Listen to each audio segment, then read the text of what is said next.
近日，空军航空兵某部出动多架空警500预警机，引导歼击机、轰炸机展开跨昼夜攻防演练。演练当中，空警500对重点海域进行了侦察预警，指挥引导歼击机、轰炸机对水面舰艇进行精确打击。那么，秦先生，这一次演练体现出了空军怎样的预警指挥和体系作战能力呢？如果从公开的这些信息来看的话它是重点演练了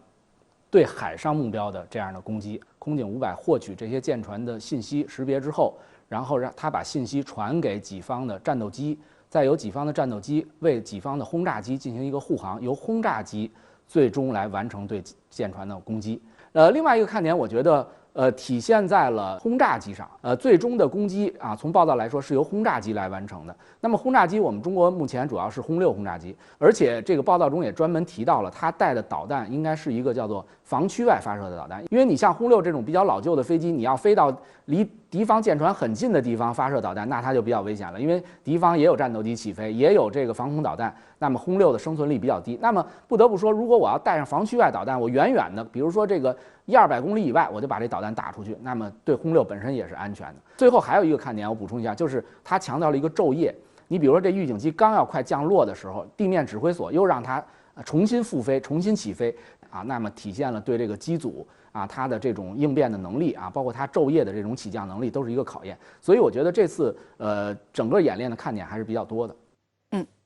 岛内媒体热潮解放军军机飞越所谓台海中线时，遭到台空军地导部队用雷达锁定，挑衅意味浓厚。那么宋先生，雷达锁定说的具体是什么？又有哪些可以摆脱的手段呢？他所谓的雷达锁定，我们正常理解应该是天宫序列的导弹火控制导雷达锁定，这是非常严重的军事挑衅。他用火控雷达截获大陆飞行的军机不止一次了，但是真正的射击一次都没有。如果主动开火，就意味着首先挑起台海两端的战争，这对台湾是不可承受之重。被火控雷达截获以后，如何摆脱，大致有这么3个方面。第一，就是战斗机的机动动作摆脱，有可能使火控雷达从锁定状态转换成跟踪状态。第二个呢，就是干扰摆脱，就是通过发射干扰的电磁波或者干扰的信号弹。第3条呢，就更为严厉一点，叫反击摆脱，就是现在战机一般带有反辐射导弹，专门打对方防空导弹的制导雷达，谁对我威胁最大，我就打谁。这3种摆脱有的时候是同时用的。总之，防空导弹对空中飞机的威胁是比较大的，但是从总体上看，防空导弹一方居被动地位，空中军机居主动地位。美军机抵近我国海岸实施航空侦察的频率不断增高。8月16号，美军一架 B-1B 轰炸机逼近东海防空识别区，其威胁性不言而喻。近日，还有一架 E-8C 侦察机首次夜探广东，最近距离我领海基线不足110公里。那么，美军机频繁抵近台海和南海，意图搜集哪些情报？又会对民航客机造成哪些威胁？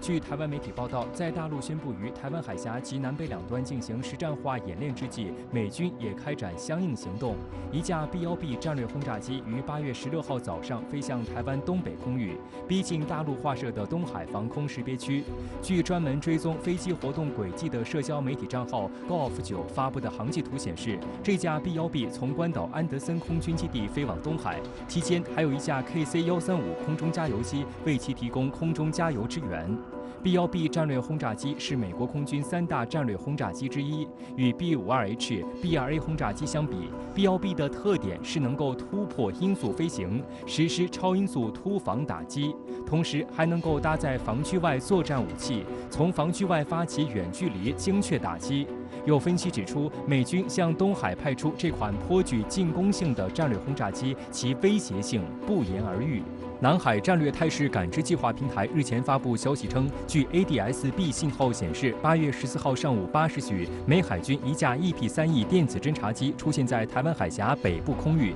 不久飞越我国台湾岛领空。这是今年美国军机第2次闯入台岛领空，上一次发生在6月9号，一架美军运输机借机械故障为由飞越整个台岛上空。此外，8月15号，一架隶属于美国海军的 EP-3E 电子侦察机现身南海，在台湾海峡南部开展侦察飞行活动，最近时距离广东领海基线51海里，约合93公里。美海军的 EP-3E 主要执行2类任务，一类是进行通信侦察监听，通常在对方的领空之外飞行，收集对方国土上、海上编队上各种军民用无线电设备发射出的电子信号，建立声纹档案。另一项主要任务是侦察雷达信号。EP-3E 采用特殊的传感器阵列，可以精确确定辐射源位置，同时还能记录收集不同型号雷达的指纹，比如频率、脉冲重复频率等参数，为战时实施干扰和反辐射攻击建立数据库。冷战时期，苏联海军为了躲避 EP-3在国际空域的抵近侦察，就曾被迫主动改变舰艇上的无线电设备的信号特征。有分析指出，如果说一部雷达能在400公里远发现这些侦察机，而这些侦察机大致可在800公里以外就侦测到雷达信号，所以这些飞机看似无害通过，其实已经对航线周边国家安全构成严重威胁。除了在台海方向以外，美军侦察机飞入南海，对我国进行抵近侦察的频次更高。据南海战略态势感知计划发布的消息，8月5号晚21时许，美空军一架 E-8C 联合星飞机就从南海飞往广东方向，在距离领海基线不足110公里处才掉头返回。美空军的 E-8C 联合星是一款空地监视飞机，号称美军空地一体作战的中枢神经。据统计，在7月就累计有7架次的 E-8C 抵近广东飞行。它配备有